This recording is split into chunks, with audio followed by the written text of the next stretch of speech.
하루 평안히 잘 지내셨습니까? 예, 오늘 주님과 사마리아 여인의 만남,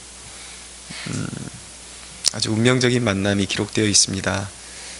우리가 먼저 주의해보고 싶은 구절은 6절인데, 거기 또 야곱의 우물이 있더라. 예수께서 길 가시다가 피곤하여 우물 곁에 그대로 앉으시니 때가 6시쯤 되었더라. 예수님께서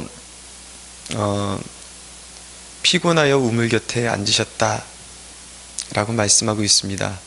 우리가 주목해서 봐야 할 대목입니다. 주님이 우리와 같은 연약한 인간으로 오셨음을 보여주는 대목입니다. 주님은 이 땅에 오셨을 때 우리와 똑같이 피곤을 느끼시고 배고픔을 느끼셨습니다. 그리고 슬픔을 느끼셨어요. 중요한 점은 무엇이냐면 주님이 그분이 제2위 위격을 가지신 성자 하나님이시고 하나님의 아들이시지만 하나님이 우리들을 대할 때 저 높은 곳에서만 바라보시는 그러한 높으신 하나님, 늘 우리가 감당치 못할 기준만 제시하는 그런 하나님이 아니시라는 거죠. 주님이 친히 몸을 입어보셨고 그렇기 때문에 우리의 연약함을 친히 아시고 우리의 슬픔도 아신다는 것입니다. 그래서 우리의 결핍을 너무 잘 아세요. 그래서 우리가 슬픔을 당할 때 그냥 내버려 두시는 것이 아니라 우리는 그렇게 질문하죠. 내가 슬픔 당할 때, 고난 당할 때 주님 어디 계십니까? 그렇게 질문을 하지만 주님은 사실 우리 안에 계시면서 그 슬픔과 아픔과 연약함 가운데 끊임없이 동참하시고 때로는 우리와 함께 눈물을 흘리시기까지 하시는 분이 우리 주님이십니다. 그래서 히브리서 4장 15절에는 우리에게 있는 대제사장은 우리의 연약함을 동정하지 못하실 리가 아니요 모든 일에 우리와 똑같이 시험을 받으신 이로되 죄는 없으시니라 라고 말씀하고 있습니다. 믿으시죠? 그분이 피곤을 느끼셨다는 데서 오는 또 하나의 도전이 있습니다. 그분은 분명히 우리의 연약함을 동정하십니다. 그리고 이해해 주십니다. 그런데 여러분, 예수님 그 자체도 우리와 똑같은 그런 인간의 한계를 입으셨고 동일한 환경과 컨디션과 피곤을 느끼셔야 하는 그 한계 속에서 어두움을 이기기 위해서, 어두운 이 세상을 이기시기 위해서 피곤을 무릅쓰고 그분도 기도하셔야만 승리할 수 있었다는 대목이 너무나도 중요한 것입니다. 피곤이라는 것이 우리가 영적으로 무기력해지는 핑계가 절대로 될 수 없습니다. 예수님께서도 피곤하셨어요. 그럼에도 불구하고 그분은 육체의 한계를 극복하심으로 말미암아 이 세상의 어둠의 주관자들을 십자가에 못 박으시고 이기시고 부활하시고 승리하실 수가 있었습니다. 할렐루야. 우리 또한 이 늘 피곤이 우리를 못살게 굴거든요. 사회가 힘들게 돌아가고 극박하게 돌아가고. 그런데 여러분, 사람들은 우리 시대만큼 바쁘다, 그렇게 바쁜 시대는 없다 그렇게 이야기하지만 사실은 혹독한 그런 전쟁의 시기를 지나고 식민지 시대를 지내왔던 우리 조상들보다 우리가 바쁘게 하겠습니까? 다 황폐하고 다 잃어버린 그런 삶의 터전 속에서 일으켜보기 위해서 아둥바둥 살아왔던 세대보다 우리가 결코 바쁘다고 말할 수는 없을 것입니다.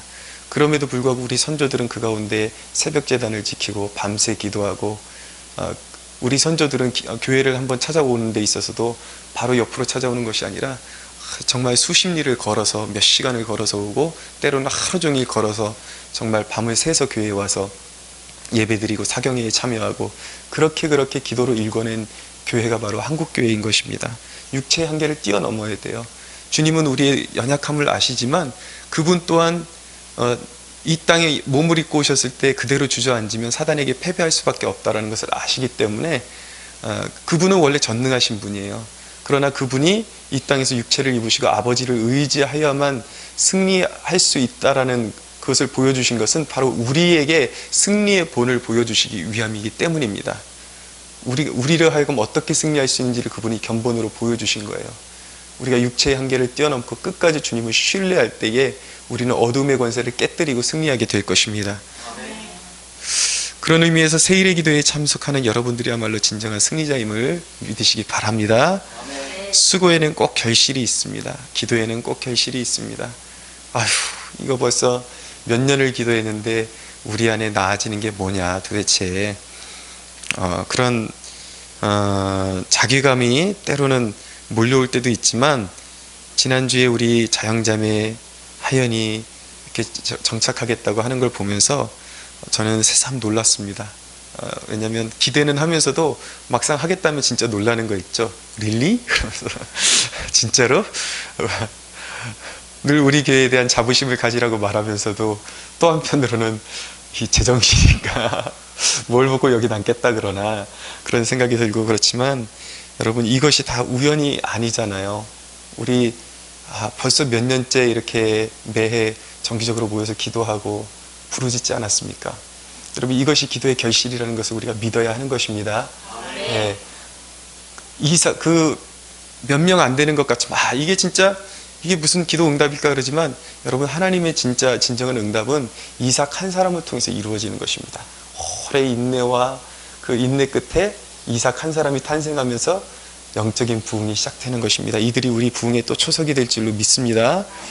어젯밤에 제가 좀 꿈을 꿨습니다. 밤이 아니라 새벽 5시 반까지 뜬 눈으로 지내다가 이제 아침이 다 돼서야 잠이 들게 되었는데, 잠깐 꿈을 꿨는데 밤나무 밑을 우리가 지나가고, 현수랑인지 현수 같아, 현수. 밤나무 밑을 지나가고 있는데 밤이 깔 필요가 없어요. 이 중밤 정도 되는 밤 알갱이들이 땅바닥에 지천으로 널려 있는 겁니다. 그래가지고, 야, 현수야, 이거 빨리 주워야 돼. 이거 줍는 거는 우리 장모님이 전문이야. 그럼 빨리 데려오라고. 빨리 데려오라고.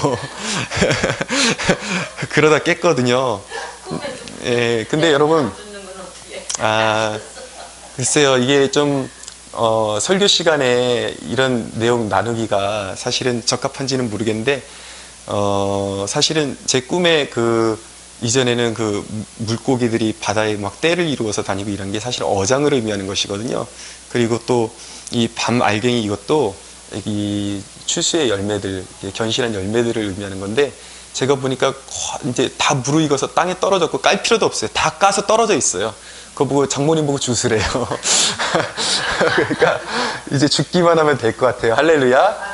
더 많은 결실들을 주실 줄로 믿습니다. 예, 그리고 또한 여러분들의 삶 가운데도 서서히 이 기도를 통해서 닫혀있던 그런 응답의 문들이 하나씩 열리는 축복이 있게 되기를 축원합니다. 첫째로 보면 주님과 사마리아 여인의 만남을 좀 특징적으로 좀 요약해드리면, 첫째는 주님께서 예측하지 못한 때에 주님이 이 여인을 찾아오셨다는 것입니다. 6절에서 7절 한번 읽어볼까요? 시작. 거기 또 야곱의 우물이 있더라. 예수께서 길 가시다가 피곤하여 우물 곁에 그대로 앉으시니 때가 6시쯤 되었더라. 사마리아 여자 한 사람이 물을 기르러 왔음에 예수께서 물을 좀 달라 하시니. 아멘. 여기서 여인이 물을 기르러 온 시각이 6시로 기록되어 있는데, 많은 학자들이 대부분 찬동을 하는 이 시간을 계산하는 거에 따라서 이 시간대가 좀 달라집니다. 유대 시간을 계산하는 게. 근데 대부분의 학자들이 이 시간이 우리 시간으로 환산하면 정오쯤 될 것이다. 가장 뜨거운 한낮이 될 것이다. 그렇게 보는 견해가 압도적입니다. 이 여인은 죄 많은 여인으로서 자기의 어떤 자격지심 때문에 사람들의 눈길을 피해서 이 우물에 왔을 것입니다. 근데 그때 주님께서 미리 찾아와서 그 여인을 기다리고 있었다는 것입니다. 우리가 니고데모의 기사에서 성령님에 관한 이제 기사가 좀 떠오르는데, 성령님은 제가 바람이라고 말씀드렸죠. 어디로 와서 어디로 불어갈지 모르시는 분이에요. 갑자기 예수님께서 유대에서 갈릴리로 돌아가시려면은 유대인들은 사마리아로 가지 않았습니다. 부정한 땅이기 때문에 갈 수 있는 길이 두 갈래가 있었는데 그 길을 피하시고 예수님이 일부러 사마리아 땅으로 지나가신 것입니다. 아주 우연히 예수님께서 바람처럼 사마리아 여인 앞에 나타나신 것 같은데, 사실은 영적으로는 우연이 아니라 치밀한 아주 정확한 주님이 계획을 가지시고 그 땅에 찾아오신 것입니다. 제가 누가복음 좀 읽어드리고 싶은데, 누가복음 4장 25절 26절에 보면 이런 말씀이 있어요.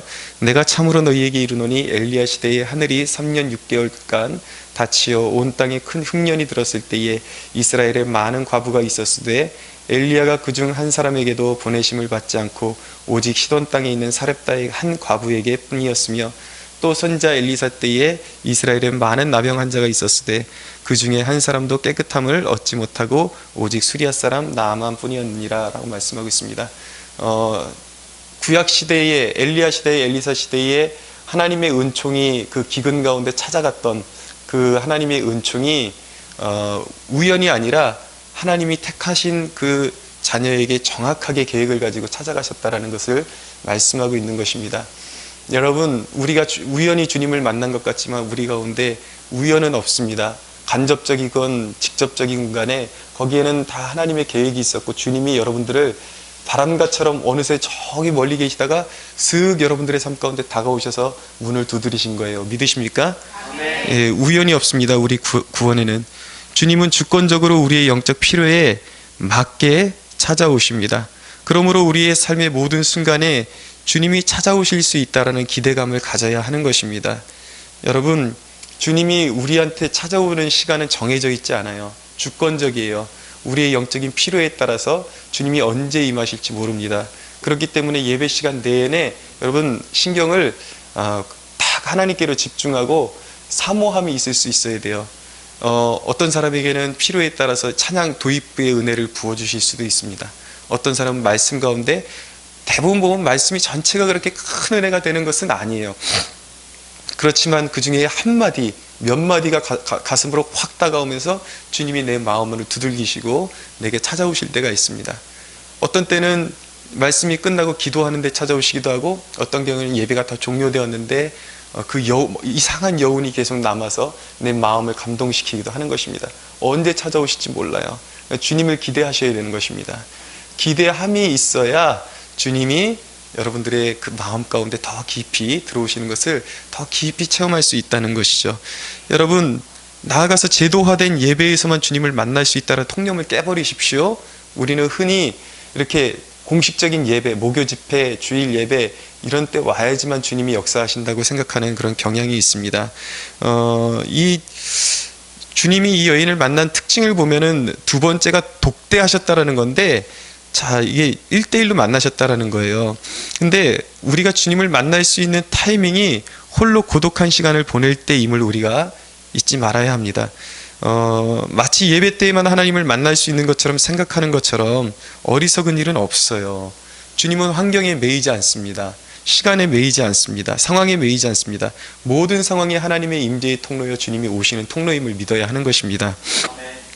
제 개인적으로는 평상시에 이렇게 오히려 이 공예배 때의 은혜를 잘 못 누릴 때도 있어요. 근데 혼자 길을 걷다가 사색을 하면서 어떤 특정한 말씀을 묵상하거나 찬양의 가사를 떠올릴 때 갑자기 불현듯 주님이 찾아오실 때가 있습니다. 길거리에서 주님의 임재에 강타될 때가 있어요. 강타. 진짜 마음이 확 이렇게 뒤집어지면서 순간 그 땅이, 제가 서 있는 땅이 완전히 거룩한 땅이 됩니다. 그러니까 모세가 가시떨기나무 그를 체험하면서 그 앞에 서서 경외감을 느꼈던 것처럼, 그런데 그것은 거룩한 곳이죠. 거룩한 산이죠. 그런데 이제 신약 시대에는 주님이 직접 찾아오시는 그 어디서나 그곳이 바로 거룩한 임재의 처소며 거룩한 땅인 것입니다. 그곳이 바로 모세가 경험했던 가시떨기 나무가 임재했던 그러한 거룩한 처소임을 믿어야 하는 것입니다. 여러분, 정말 주님은 언제 찾아오실지 몰라요. 제가 가장 존경하고 스승으로 삼는 그런 목회자 중에 마틴 로이드 존스 목사님은 성령 체험을 어디서 했냐면, 그분이 원래 왕립 의사였거든요. 명석한 분이었습니다. 근데 그분이 성령 세례를 어디서 받았냐면 영안실에서 받았습니다. 시체실에서. 여러분, 주님은 오시는 그 통로가 정해져 있지 않아요. 한계를 긋지 마세요. 내 마음대로 이곳은 주님이 임재하실 만한 곳이고 이곳은 아니다, 그런 한계를 긋지 마십시오. 내 마음이 거룩하고 내 마음이 주님을 추구할 때 주님은 찾아오십니다. 여러분, 로렌스 형제라는 그 수도사가 있었는데, 이 로렌스 형제는 언제 하나님의 임재를 느꼈는가? 밥을 지을 때. 이 사람은 식사당번이었습니다. 밥을 지으면서 하나님의 임재를 느꼈습니다. 이 사람의 그 전체적인 영적 그 영성 훈련의 지침은 모든 순간에 하나님이 함께 하신다. 진짜 계란 후라이 할 때에도 주님의 임재를 느끼고, 주님 계란 후라이 하면서도 주님 이것도 주님의 영광을 위해서 하기 원합니다. 이쁘게 나오게 해주세요. 그래서 그런 기도를 드리면서 기도하는 거죠. 근데 그 가운데 실제로 주님의 임재가 나타날 수 있어요. 여러분들의 삶 가운데 일하다가 공부하다가 잠시 떨어져 나오십시오. 어떤 적당한 시간 되면은 사람들하고 계속 머물러 있지 말고 잠시만이라도 충분합니다. 잠시 떨어져 나와서 산책을 하시고 주님을 떠올리십시오. 거기서 그때 주님이 찾아오실 수도 있습니다. 주님이 불현듯 찾아오세요. 그래서 여러분들의 그 삶의 곳곳에 예배 때에만 의존하지 마시고, 물론 예배는 가장 큰 하나님의 영광의 임재가 있는 곳이고 하나님이 가장 받기를 원하시는 것이 이 대예배인 것입니다. 믿으시죠? 그러나 여러분, 주님은 삶의 모든 순간에서 여러분들에게 찾아오실 준비를 하고 계시다라는 사실을 믿어야 하는 것입니다. 모든 순간에 짬짬이 내가 삶의 순간순간마다 주님을 만날 수 있다는 가능성을 열어놓고 묵상의 시간을 가지십시오. 잠시 번잡했던 생각을 내려놓고 누군가 자꾸 미워하는 마음이 들면 왜 이럴까? 주님, 내 마음을 다스려 주세요. 그렇게 한번 기도해 보는 거예요. 그리고 지하철에서 오고 갈 때 그냥 헛되게 시간 낭비하지 마시고 성경을 펴드십시오. 그 순간에 제가 처음 회심했을 때 빌립보서를 읽으면서 지하철에 앉아서 그 책만, 바울의 서신서만 펴들면 그렇게 흐느끼면서 울었습니다. 지하철에 성령님이 임재하시는 거예요. 너무 놀라웠습니다. 하나님의 임재는 거리끼는 것이 없습니다. 어디든지 찾아오십니다. 가난한 마음이 있는 곳이면, 사모하는 마음이 있는 곳이면 어디든지 찾아오십니다. 잠시 짬을 내서 성경을 펴들어서 읽으십시오. 그 대신에 너무 양적으로만 읽으려고 그러지 말고 조금을 읽어도 괜찮습니다. 그 대신 그 말씀을 집중해서 읽으려고 노력하십시오. 주님의 임재를 느끼려고 노력하십시오. 주님이 오실 수 있다는 가능성을 열어놓으십시오. 주님이 반드시 여러분들의 필요한 때에 임하셔서 여러분들에게 생수를 주실 것입니다. 그럼 주님과 만남을 방해하는 요소들이 있어요. 두 가지 요소가 있는데 그게 뭐냐면, 첫째는 편견이라는 것입니다. 9절 한번 볼까요? 9절 읽어주세요. 시작.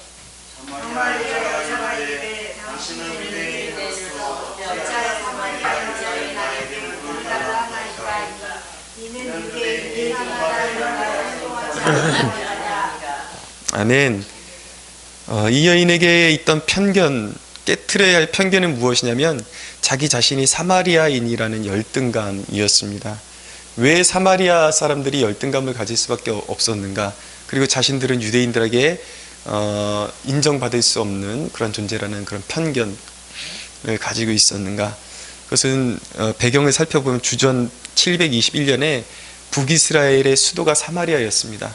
근데 아수르에게 이 북이스라엘이 썩고 하나님 앞에 범죄해서 완전히 침공당해서 멸망당하게 되었습니다. 그래서 아수르가 쓴 정책이 뭐냐면 이주 정책이었어요. 사마리아인들을 주변 이제 자기네들이 그 차지한 국가 그 도시 가운데 다 흩어버리고, 또 이방 종교를, 그 이방신을 섬기는 백성들을 다 사마리아로 유입시켜가지고 혼혈 결혼을 시켰습니다. 그래서 거기서 짬뽕이 나오는 거예요. 그래서 당시에 사마리아인들이 그 이방인들과 결혼하면서 말로는 하나님도 섬기면서 막 여러 가지 잡신들을 동시에 섬기면서 그렇게 살았죠. 그래서 영적인 순수성을 잃어버리면서 유대인들에게는 저것들은 잡종이고 저것들은 이방인들이고 개들이다, 그런 이제 모욕을 당하면서 이제까지 살아왔던 것입니다. 그런 배경이 있으니까 이 여인이 유대인인, 예수님이 이제 유대인으로 태어나셨으니까 유대인이 와서 이제 말을 거니까, 유대인인 당신이 왜 나에게 말을 거십니까? 어떻게 나에게 이렇게 물을 달라고 할 수 있습니까? 그런 것이죠. 그런데 이런 편견, 그러니까 어떤 나는 자격이 안 되기 때문에 은혜를 받을 수 없다라는 그 편견이 주님의 임재를 방해할 수도 있다는 사실을 기억하십시오. 그러나 여러분, 또 역으로 생각하면 그 어떤 편견도, 그 어떤 장애도 주님이 우리의 삶 가운데 오셔서 우리를 다스리시는데 어떤 장애도 될 수 없다는 것을 믿으시기 바랍니다. 주님은 친히 사마리아로 찾아오신 분이에요. 그 더럽고 그 오염됐다고 그렇게 믿어져 왔던 땅에 주님이 친히 찾아오셨어요. 주님은 이 땅에 오실 때 모든 장벽을 허물어뜨리기 위해서 오셨습니다. 남자와 여자의 장벽을, 유대인과 이방인의 장벽을, 그리고 어떤 종족의 장벽을, 민족의 장벽을, 서로 높은 사람이 없어요. 주님은 모두를 사랑하시고 모두를 아끼십니다. 가장 지식인도 사랑하시지만 가장 무학인 사람들도 주님은 품고 사랑하십니다. 여러분, 내가 얼마나 남들에 비해서 신심을 지니고 있느냐, 성령 체험하면 어떤 생각이 드세요? 나보다 좀 뭔가 이렇게 영적으로 튀어있는 사람들이 경험하는 것이다. 그런 생각은 들지 않습니까? 전혀 그렇지 않습니다. 그게 편견이에요. 편견. 남들보다 신심이 없어도 갑자기 하루아침에 뒤집어지면 나중된 자가 먼저 될 수도 있습니다. 여러분 믿으시죠? 그렇기 때문에 언제 찾아오실지 모르기 때문에 늘 나도 은혜 받을 수 있다, 나도 주님이 찾아오실 수 있다라는 그런 마음을, 오히려 내가 부족할수록 그렇기 때문에 내게 주님이 필요하다라는 그런 마음을 가져야 하는 것입니다.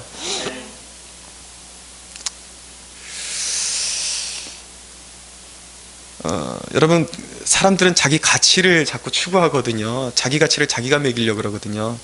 근데 우리 인생의 가치는 내가 매기는 게 아니에요.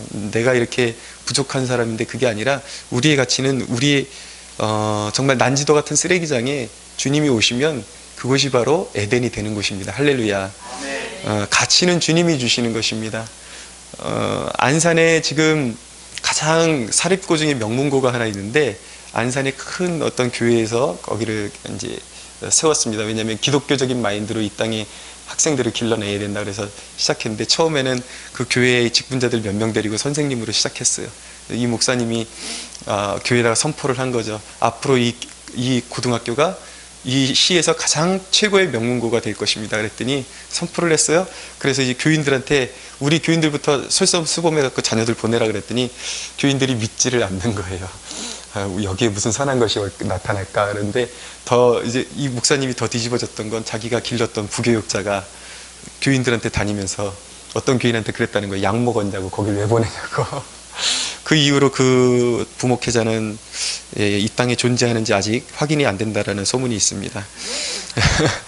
근데 중요한 건 뭐냐면, 여러분, 주님이 오시면 가치가 생기는 것입니다. 할렐루야.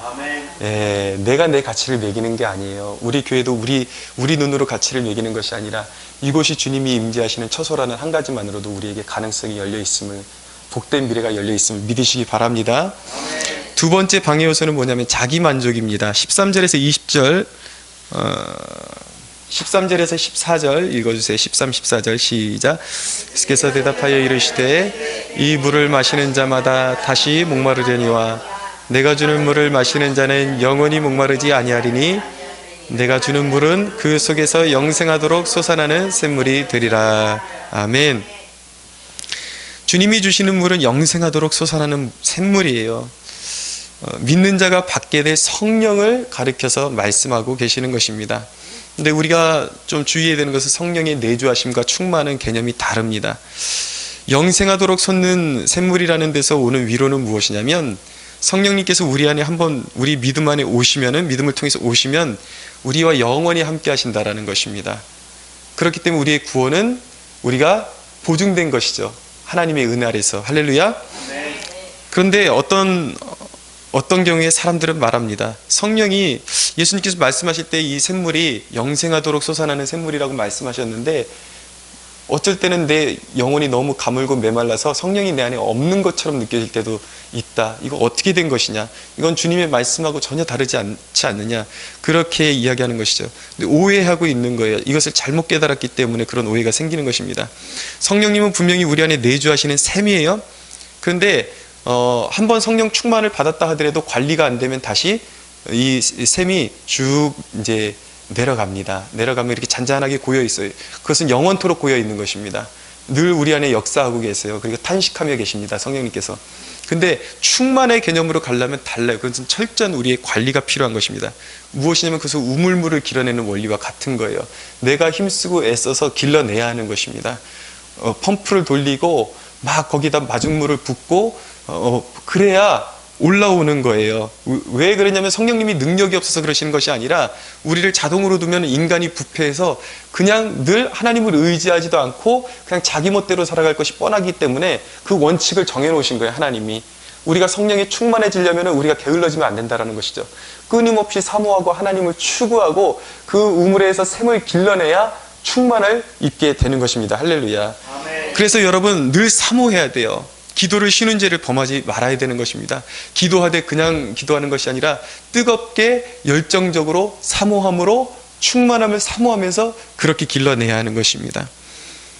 늘 감당할 수 없는 일이 와야지, 그리고 영적인 곰핍함이 와야지 간신히 끌어올렸다가 이제 조금 충만해지면 살만하면 또 핍절한 상태로 돌아가는 이런 패턴은 우리 신앙에 결코 좋지 않은 패턴입니다.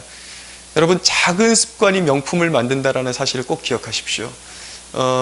기독교 역사의 빌리 선데이라는 위대한 사역자는 그가 거듭났을 때에 어떤 사역자로부터 그런 요구를 받았습니다. 이 세 가지만 지킬 수 있다면 당신은 정말 하나님 앞에 귀히 쓰임받게 될 것이다 하고 그렇게 제안을 받았어요. 그게 뭐냐면, 첫째는 하루 15분 동안 성경을 읽으십시오. 두 번째는 하루 15분 동안 기도를 하십시오. 세 번째는 하루 15분 동안 전도를 하십시오. 근데 이 빌리 선데이는 캠퍼스에서 늘 이 결단을, 자기가 회심하면서 결단했던 이 결단을, 이 작은 습관을 끝내 지켜냈습니다. 근데 결국 이 빌리 선데이라는 위대한 인물을 통해서 미국이 술 취함으로 완전히 진짜 국가가 붕괴되는 시즌이 있었어요. 근데 이 빌리 선데이가 하나님의 하나님의 말씀을 성령의 능력 가운데 증거하고 사람들에게 술에 대한 경각심을 깨우쳐줬을 때에, 심지어는 이 빌리 선데이의 그 사역의 그 결과물로서 전 미국에 금주령이 선포되고, 그로 말미암아 미국의 술 중독자들이 사라지고 이혼하는 사람들이 사라지고 살인이 사라지고 온갖 범죄가 동시에 줄어드는 그런 역사가 일어나게 되는 것입니다. 여러분, 큰 것이 아니에요. 물론 우리는 사력을 다해서 1시간, 2시간씩 기도해야 됩니다. 그러나 여러분, 처음부터 그렇게 할 수 없어요. 이 작은 습관부터 여러분들이 충실하게 감당할 수 있다면 우리 안에 이 주신 이 영원하도록 솟아나는 샘물이 날마다 우리에게서 더욱 솟아오르고 충만케 하는 역사를 우리가 경험하게 될 줄로 믿습니다. 예전의 경험으로 한 번 경험했던 것, 몇 번 경험했던 것을, 모든 것을 얻었다라는 만족을 버리십시오. 우리는 어떤 식으로 반응해야 되냐면 15절처럼 반응해야 되는 것입니다. 한번 읽어보겠습니다. 시작. 여자가 이르되 주여 그런 물을 내게 주사 목마르지도 않고 또 여기 물기르러 오지도 않게 하옵소서. 할렐루야. 저와 여러분 모두가 늘 그렇게 고백하게 되기를 원합니다. 예전의 그런 은혜에 만족하지 마십시오. 늘 오늘 오면 오늘 이 자리에서 그렇게 고백할 수 있게 되기를 원합니다. 주여 그런 물을 오늘 내게 주셔서 세상을 기웃거리지 않고 세상 것에 목마르지 않게 하옵소서. 영원히 목마르지 않는 물을 오늘 이 시간 주옵소서라고 고백할 수 있는 저와 여러분들에게를 소원합니다.